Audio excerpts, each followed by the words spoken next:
"Handcuff her!" The command cracked across the crystal ballroom so sharply that the string quartet stopped in the middle of a note. Hundreds of heads turned at once. Champagne glasses frozen halfway to smiling lips as two uniformed police officers stepped through the crowd inside the grand ballroom of the Mayflower Hotel in Washington, D.C. Camera flashes burst like lightning against polished marble floors, while a woman in a deep midnight blue evening gown stood perfectly still beneath the chandelier's golden light. Vanessa Brooks didn't run. She didn't argue. She simply lifted her eyes toward the white-haired senator pointing directly at her from the center of the room. Senator Richard Caldwell's jaw was set with absolute certainty. "That's the woman," he declared loudly enough for every donor, executive, judge, and television reporter to hear. "She has no business being here." A murmur swept across the ballroom like wine through dry leaves. Some guests exchanged uncomfortable glances, while others instinctively stepped backward, creating a widening circle around Vanessa as though guilt could be contagious. The officers approached with calm professionalism, neither angry nor aggressive, only responding to what appeared to be an urgent accusation from one of the most recognizable politicians in the country. "Ma'am," one officer said politely, "we need to ask you to come with us while we sort this out." Vanessa looked directly into his eyes. There was no panic in hers, only a quiet sadness that seemed strangely out of place. "May I ask what this is about?" she asked softly. Before the officer could answer, Caldwell interrupted. "She's an intruder. Someone let her slip past security. Check the guest list." The room became impossibly still. Crystal chandeliers reflected thousands of tiny stars across the ceiling, while a giant projection screen displayed the elegant words, "Hope Beyond Tomorrow Annual Charity Gala," in shimmering silver letters. Beneath that glowing title stood the woman being publicly accused of trespassing. A few guests whispered to one another, "I've never seen her before. Maybe she's staff. She doesn't look like security invited her." Phones quietly appeared in hands. Some people began recording without saying a word. Others looked away, unwilling to witness the humiliation unfolding only a few feet from their dinner tables. Vanessa slowly folded her hands in front of her. "Officer," she said with remarkable composure, "there has been a misunderstanding." Caldwell laughed once, short and dismissive. "The only misunderstanding is how you managed to get inside." The younger officer glanced toward the event coordinator standing near the stage, but she looked overwhelmed, flipping through a thick binder while speaking anxiously into an earpiece. No answer came quickly enough. Protocol demanded action first and verification second. "Ma'am," the older officer said gently, "please turn around." A soft metallic click echoed through the ballroom as the handcuffs closed around Vanessa's wrists. The sound was barely louder than a whisper, yet somehow it carried farther than the orchestra ever could. Several guests gasped. One elderly woman lowered her eyes. A young volunteer covered her mouth with trembling fingers. Vanessa closed her eyes for only a second before opening them again. She drew one slow breath, straightened her shoulders, and stood with a dignity that no accusation could erase. "You don't seem very frightened," Caldwell observed, almost puzzled. Vanessa met his gaze without raising her voice. "Because the truth has never needed permission to arrive." For the first time that evening, something almost imperceptible crossed the senator's face. It wasn't doubt, not yet. But somewhere beyond the glittering chandeliers, beyond the applause that had filled this ballroom only minutes earlier, beyond the cameras now capturing every silent second, the first crack had begun to form in a story that everyone believed they already understood. No one in the ballroom knew that the woman standing quietly beneath the glittering chandeliers had spent most of her childhood believing she would never attend a room like this, unless she was serving food or clearing tables after everyone else had gone home. Vanessa Brooks had grown up on the west side of Baltimore, in a neighborhood where ambulance sirens were more familiar than celebration music, and where every dollar her mother earned disappeared before the month ended. When Vanessa was 13 years old, she watched her mother lose a battle against an illness that doctors believed could have been treated if help had arrived sooner. That single afternoon changed the direction of her life forever.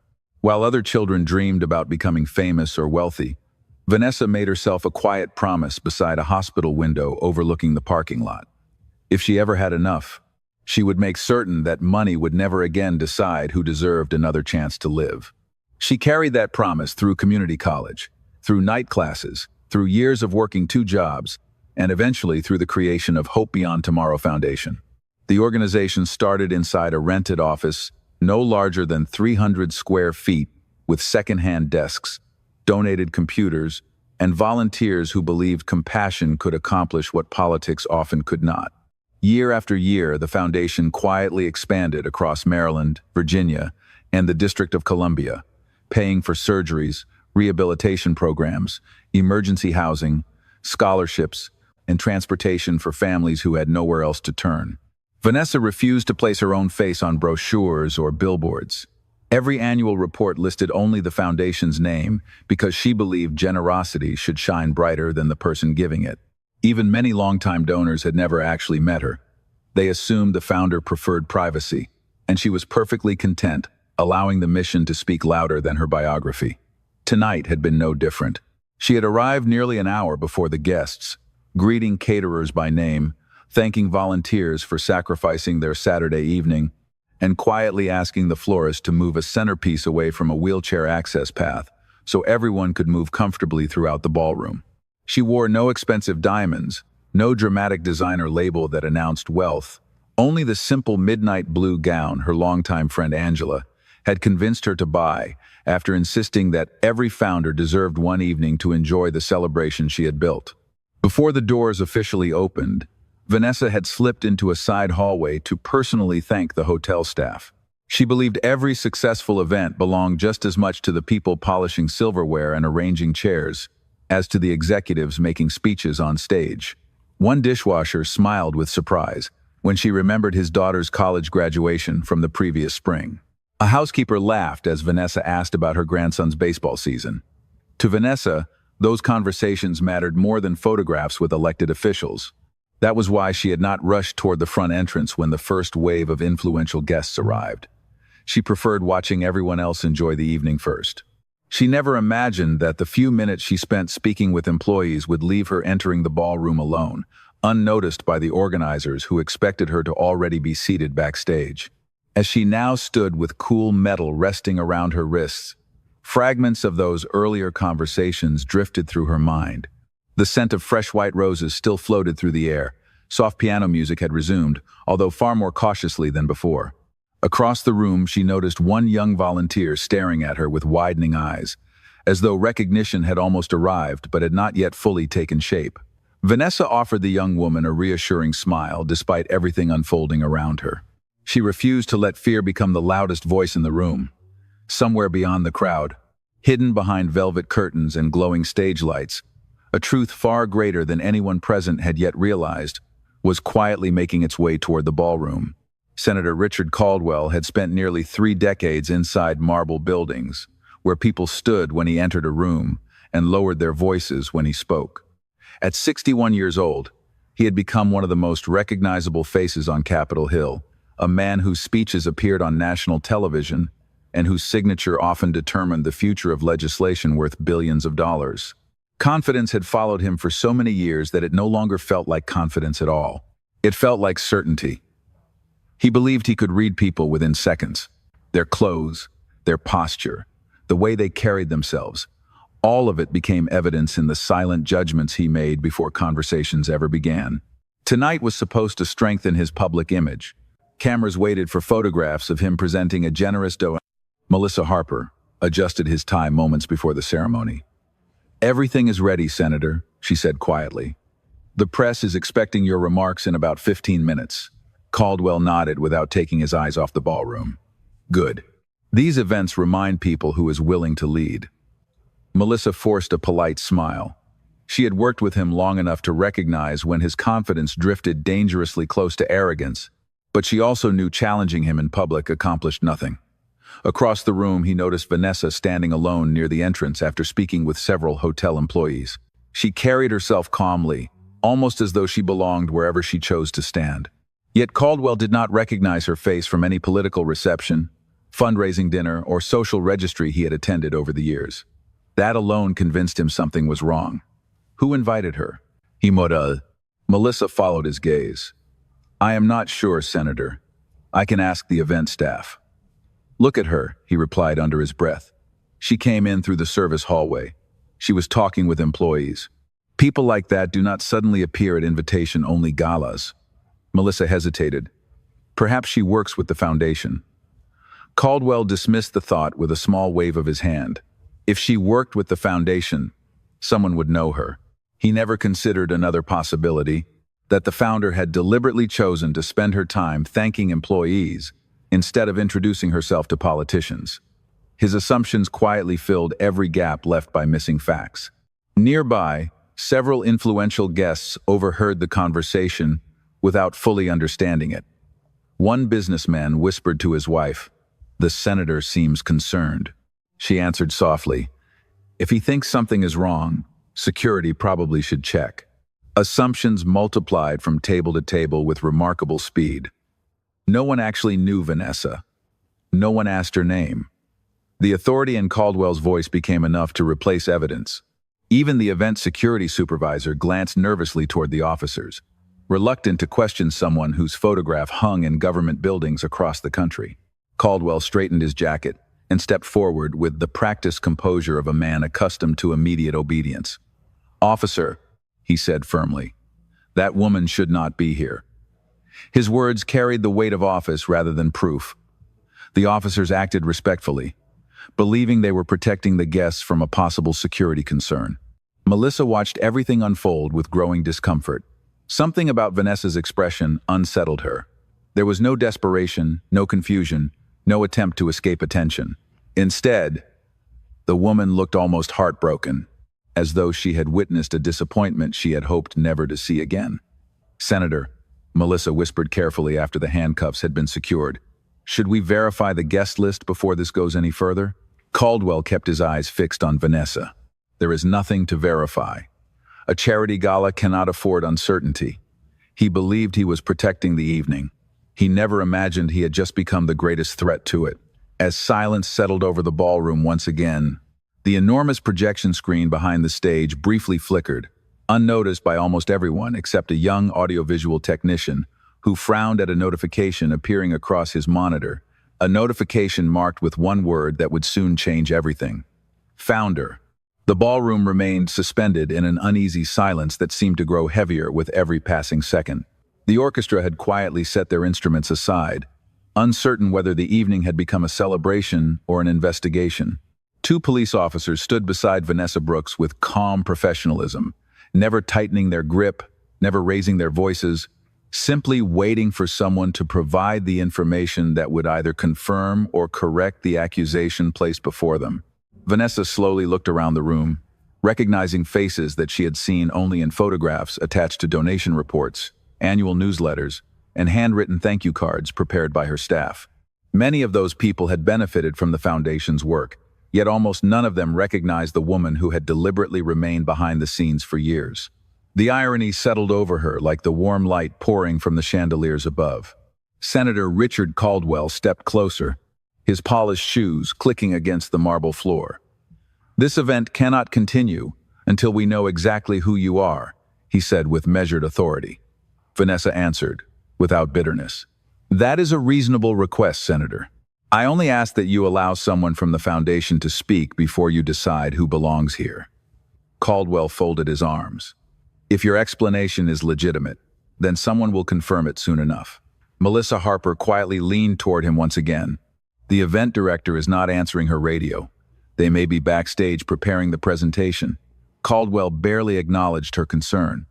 "Then security will finish their job first."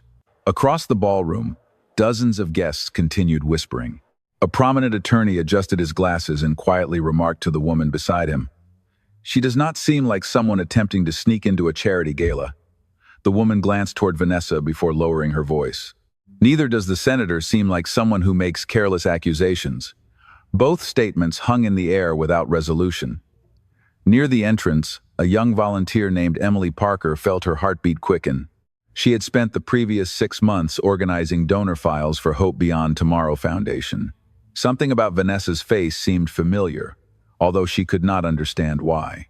She searched her memory desperately until another volunteer whispered, "Emily, Are you all right? Emily frowned. I have seen her before. I just cannot remember where. Before she could think further, one of the hotel's banquet managers hurried across the room carrying a clipboard. Excuse me, he called respectfully. I can confirm this lady arrived before nearly everyone else tonight. Caldwell turned toward him. That does not explain why she entered through the service hallway. The manager answered honestly. She requested to thank the kitchen staff and housekeeping team before the guests arrived. She always does that. Caldwell frowned. Always? The manager hesitated, suddenly realizing he had said more than intended. She. Before he could finish, another staff member pulled him aside, urging him to remain silent until the event director arrived. The interruption only deepened the confusion. Vanessa remained composed, her eyes drifting toward the enormous stage, where a silver curtain concealed the main presentation screen. Behind that curtain, technicians continued preparing the opening ceremony, unaware that the evening had already taken a dramatic turn. One audiovisual specialist repeatedly checked a digital folder labeled Opening Presentation while attempting to contact the absent executive director. His screen displayed the scheduled sequence for the gala, beginning with a welcome message, followed by a short film celebrating the foundation's history, and ending with an introduction of its founder. He assumed the delay was nothing more than a minor scheduling issue. Back in the ballroom, one of the officers spoke gently to Vanessa. Ma'am, if there is someone we should call, please tell us. Vanessa nodded. Please ask for Daniel Foster, the executive director of Hope Beyond Tomorrow Foundation. He will understand immediately. The younger officer repeated the name into his radio. Several long moments passed before a faint reply crackled through the speaker. Executive Director Foster is on his way from the control room. Those simple words caused Emily's eyes to widen. Suddenly, the memory returned with startling clarity. Months earlier, she had sorted thousands of archived photographs from the Foundation's earliest years. One picture showed a younger Vanessa standing beside a folding table inside a tiny rented office, smiling beside a handmade sign that read, Hope Beyond Tomorrow Foundation Opening Day. Emily stared across the ballroom in disbelief, then looked toward the stage as the silver curtain began to move almost imperceptibly, signaling that the truth everyone had overlooked was only moments away from stepping into the light. Emily could no longer remain silent. Her pulse raced as she pushed carefully through clusters of confused guests, clutching the event program against her chest. Excuse me, she whispered at first, then louder. Please let me through. Few people paid attention. Most were still watching Vanessa, whose calm expression seemed almost impossible to understand.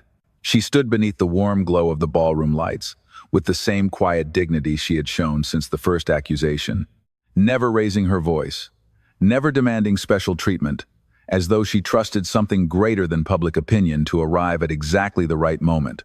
Senator Richard Caldwell interpreted her composure differently. To him, it appeared calculated. He turned toward the officers once more. Please escort her away from the guests until her identity is verified. We cannot risk disrupting the evening any further. The older officer nodded respectfully.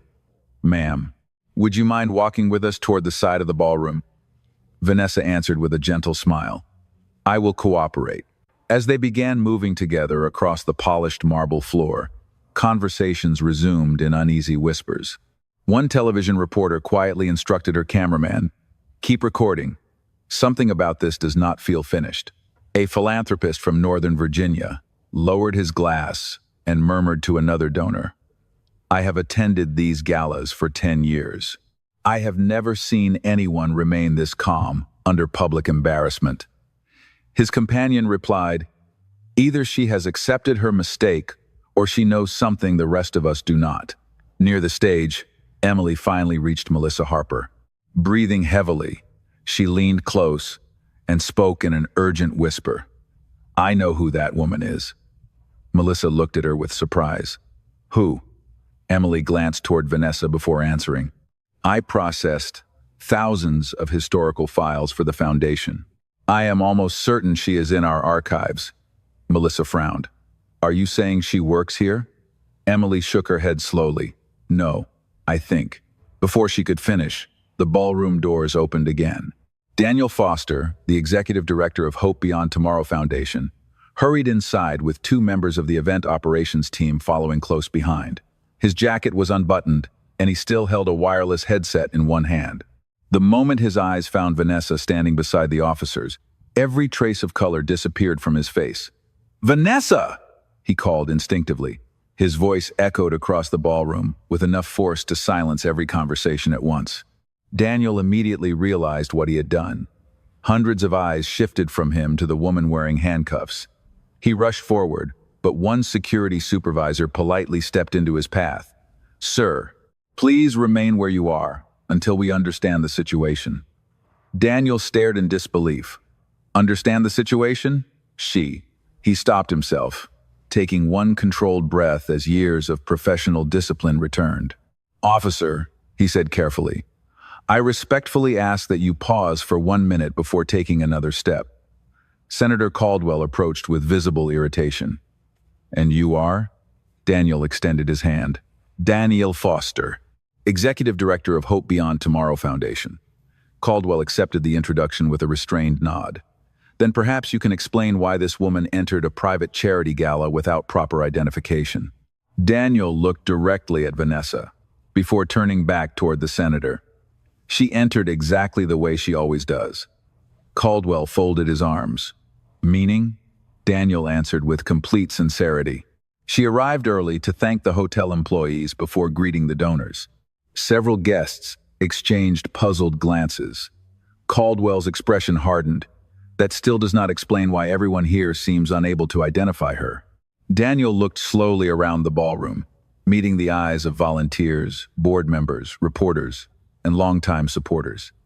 His voice softened, because she has spent 20 years making certain that people remembered the mission instead of the woman behind it. A silence even deeper than before settled over the room. Behind the silver curtain, the audiovisual technician finally received confirmation through his headset. "Run the opening presentation immediately." He pressed one key on the control console. High above the ballroom, the massive projection screen came alive, its first image beginning to fade into view while every face instinctively turned toward the light.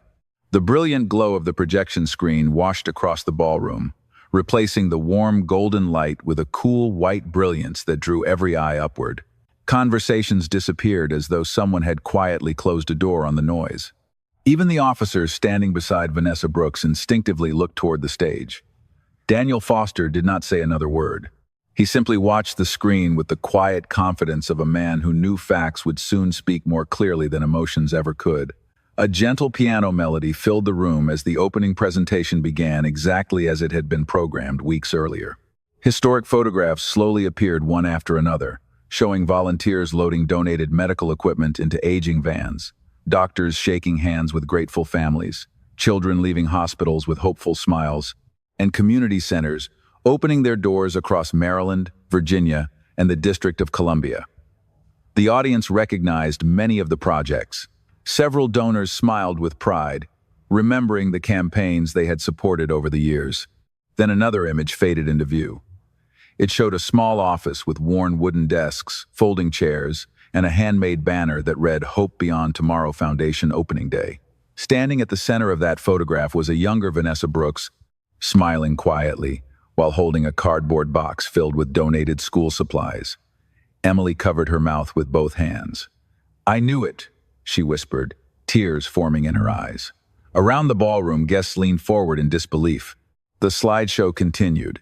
Another photograph appeared, then another, each one documenting years of service. Vanessa visiting children's hospitals. Vanessa helping volunteers distribute emergency supplies after severe storms.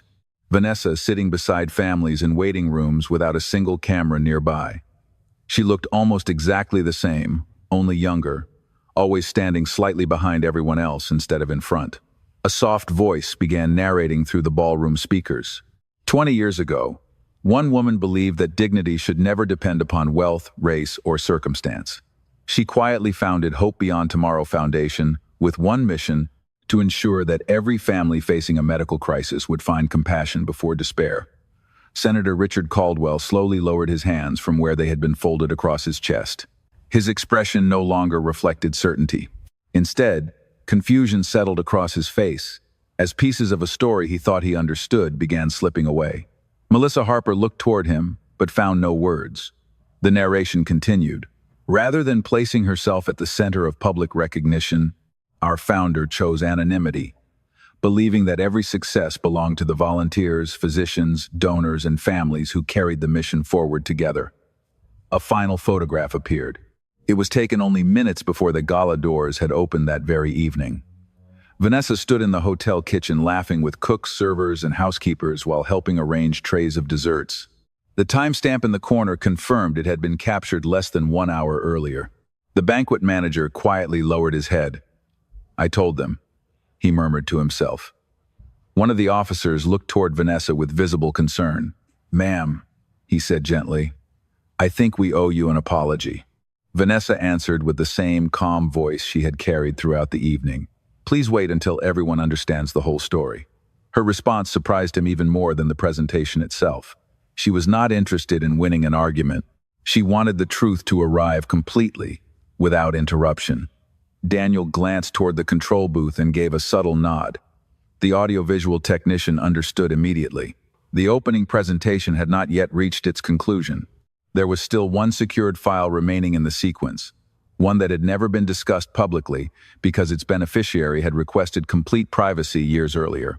The technician hesitated for only a moment before pressing the next key. The music softened almost to silence as a confidential case file slowly appeared on the giant screen beneath the words, "Life-Saving Medical Grant, authorized by founder Vanessa Brooks." Senator Caldwell stared at the screen without blinking, an unfamiliar feeling of unease settling deep within him as the first line of the patient's information gradually came into focus. The ballroom became so quiet that the faint hum of the projection system could be heard above every breath in the room. No one reached for a champagne glass. No one whispered. Hundreds of eyes remained fixed on the enormous screen as the confidential file slowly expanded into full view. The first page displayed only a date from 8 years earlier, followed by the words Emergency Cardiac Surgery Assistance Program.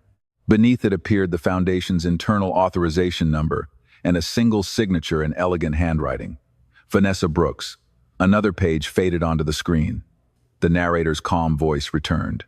This grant was approved under our anonymous life-saving initiative at the specific request of the founder, who instructed that neither her name nor the Foundation's leadership should ever be revealed to the recipient family. Daniel Foster lowered his eyes, remembering the conversation from years before. Vanessa had insisted that gratitude should never become a debt. If a family received help, they deserved to rebuild their lives without feeling obligated to anyone. The next page appeared, this time revealing the patient's first name, Ethan Caldwell. A quiet gasp rippled through the ballroom. Senator Richard Caldwell stared at the screen as though he no longer recognized the world around him. His breathing slowed. His shoulders, so confident only moments earlier, seemed to lose their strength. Melissa Harper looked from the screen to the senator with growing disbelief. "Richard," she whispered carefully, "that is your son's name." He did not answer. Another document appeared, confirming the hospital, the date of admission, the diagnosis, and finally the amount paid in full through Hope Beyond Tomorrow Foundation after insurance had failed to cover the remaining cost. The narrator continued gently. The family requested complete privacy during this difficult season. Our founder honored that request without exception. Several guests instinctively turned toward the senator. Some had known his family for years and remembered the frightening months when his teenage son had undergone emergency heart surgery. At the time, the public had only been told that generous private assistance had made the operation possible. No donor had ever stepped forward to claim responsibility. Richard slowly shook his head. "No," he whispered almost to himself. "That cannot be right." Daniel Foster quietly stepped forward. "It is correct, Senator. I reviewed the authorization myself. Miss Brooks approved the funding within 20 minutes of receiving the request." Richard looked toward Vanessa for the first time without certainty, without authority, without judgment. Only confusion remained. "Why?" he asked softly. "You did not know my family." Vanessa met his eyes with the same calm expression she had carried all evening. "No, Senator. I only knew there was a young man who needed another chance to live." The words settled over the ballroom with extraordinary weight. Several guests lowered their heads. Emily wiped tears from her face. Even one of the officers quietly removed his cap and held it respectfully at his side. Richard searched desperately through his memory, trying to recall every letter, every meeting, every public appearance where he might have crossed paths with Vanessa Brooks. There was nothing. She had never introduced herself. She had never reminded him of her generosity. She had never expected recognition in return. Melissa spoke almost in disbelief. She helped your family without asking for anything. Richard swallowed hard, his voice barely audible, and tonight he could not finish the sentence. The truth stood before him more clearly than any speech he had ever delivered from the Senate floor. The woman he had publicly accused, the woman he had believed, did not belong among the guests, was the very person whose quiet compassion had given his son the opportunity to graduate from college, begin a career, and build a future. The ballroom remained completely still as the realization spread from face to face. No applause came. No one celebrated. There are moments when the weight of truth is too great for immediate words, and this was one of them. Under the brilliant white light of the projection screen, the polished metal around Vanessa's wrist suddenly seemed less like evidence against her, and more like a silent reminder of how quickly assumptions can overshadow humanity. While Senator Richard Caldwell stood motionless, feeling the certainty that had defined his entire career dissolve into a single, overwhelming realization that would change the rest of his life. One of the police officers looked toward his partner, then quietly reached for the key attached to his duty belt. The metallic sound that echoed through the silent ballroom was softer than the applause that had filled countless charity events before, yet somehow far more powerful. With careful hands, he removed the handcuffs from Vanessa Brooks and stepped back. "Miss Brooks," he said sincerely, "I am deeply sorry." She gently rubbed one wrist for only a moment before offering him a small, reassuring smile. "You treated me with respect," she replied. "You responded to the information you were given. Thank you for remaining professional." The officer lowered his head, humbled by a kindness he did not feel he deserved. Around the ballroom, many guests quietly wiped tears from their eyes. The silence was no longer filled with suspicion. It had become something far heavier, a shared recognition that every person in the room had witnessed how quickly assumptions could replace truth. Senator Richard Caldwell remained frozen where he stood. The confidence that had once defined every movement was gone. He slowly walked toward Vanessa, each step seeming more difficult than the last. Melissa Harper watched him carefully, but did not interfere. She understood that no speechwriter, no political advisor, and no carefully prepared statement could help him now. This moment belonged only to his conscience. When he finally stood a few feet away, Richard looked directly into Vanessa's eyes. His voice, once so commanding, had become almost unrecognizable. "Miss Brooks," he began quietly, "I judged you before I knew your name. I listened to my assumptions instead of seeking the truth. I embarrassed you in front of people who came here to celebrate compassion. There is no excuse for what I did." He paused, struggling to continue. "Years ago, someone saved my son's life. I spent years wondering who that person was, hoping I might one day thank them. I never imagined that tonight I would accuse that very person of not belonging." The ballroom remained completely still. Every camera continued recording, yet no one interrupted. Richard took another slow breath. "I cannot undo what happened tonight," he said, "but I ask for your forgiveness, not because I deserve it, but because I hope I can become a better man than the one who spoke those words only a few minutes ago." Vanessa studied his face for several quiet seconds. She saw regret there, but also something deeper. The certainty that had once blinded him had finally given way to humility. She answered with the same calm grace that had carried her through every painful moment of the evening. "Senator, forgiveness does not erase what happened. It creates the opportunity to choose differently the next time." Richard nodded slowly, unable to look away. Vanessa continued, "Please do not spend your energy trying to repay me. Your family never owed me anything. When your son needed help, he was simply a young man whose future mattered." Richard's eyes filled with emotion. "How can I make this right?" Vanessa glanced around the ballroom, meeting the faces of volunteers, donors, hotel employees, police officers, reporters, and guests alike. "Stand up," she said gently. "Your son deserves a father who stands with people before judging them." Every child deserves to see that courage begins with admitting when we are wrong. Richard straightened his shoulders, not with pride, but with quiet resolve. I will remember those words for the rest of my life. Daniel Foster stepped forward and extended a hand toward Vanessa. The stage is waiting for its founder. Vanessa smiled softly, but first turned toward the hotel employees standing near the ballroom entrance. Would you join me? She asked. The cooks, servers, dishwashers, housekeepers, and volunteers looked at one another in surprise. This evening belongs to all of us, she said. As they began walking together toward the stage, the guests slowly rose from their seats one by one until the entire ballroom stood in respectful silence, honoring not wealth, status, or political influence, but the quiet strength of a woman whose compassion had remained unchanged, even when kindness had been met with humiliation.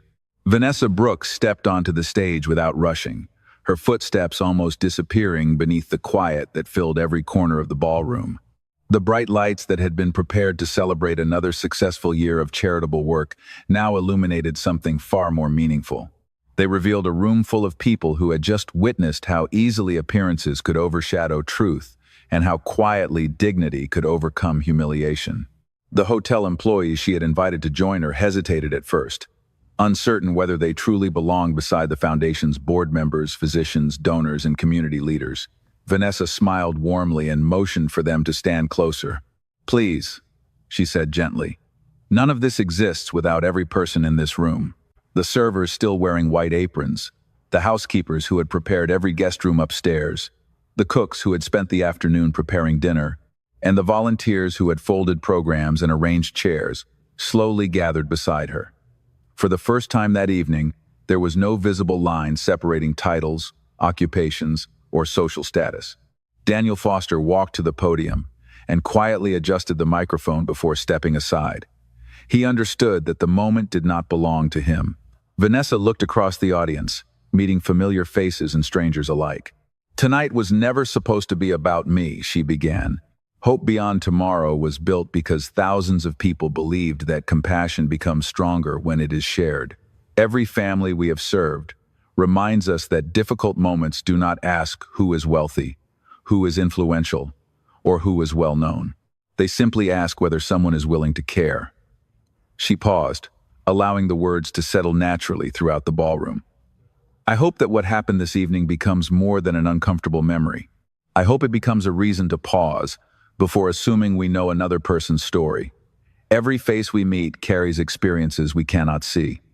Every life deserves the dignity of being understood before being judged. The room remained completely silent, not because people had nothing to say, but because every sentence seemed to uncover something deeply personal inside those listening. Senator Richard Caldwell stood near the front of the ballroom with Melissa Harper beside him. He no longer occupied the center of attention.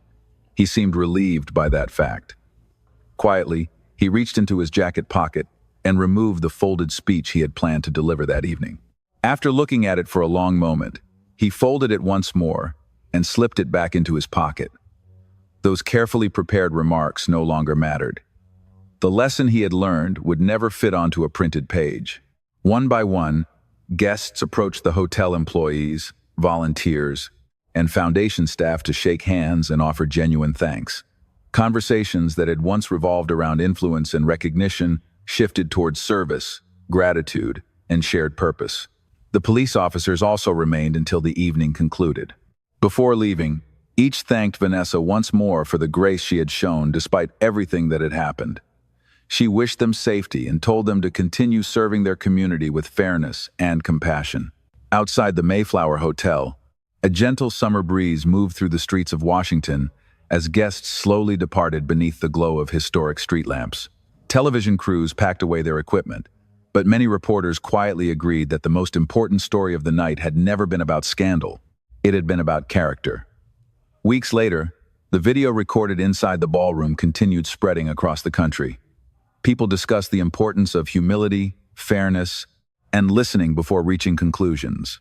Several community organizations launched new partnerships, inspired by the foundation's work, while donations increased from people who had never heard of Hope Beyond Tomorrow before that evening. Yet the greatest change could not be measured in dollars or headlines. It lived inside the hearts of those who had stood in that ballroom and watched a woman answer humiliation with dignity and prejudice with compassion.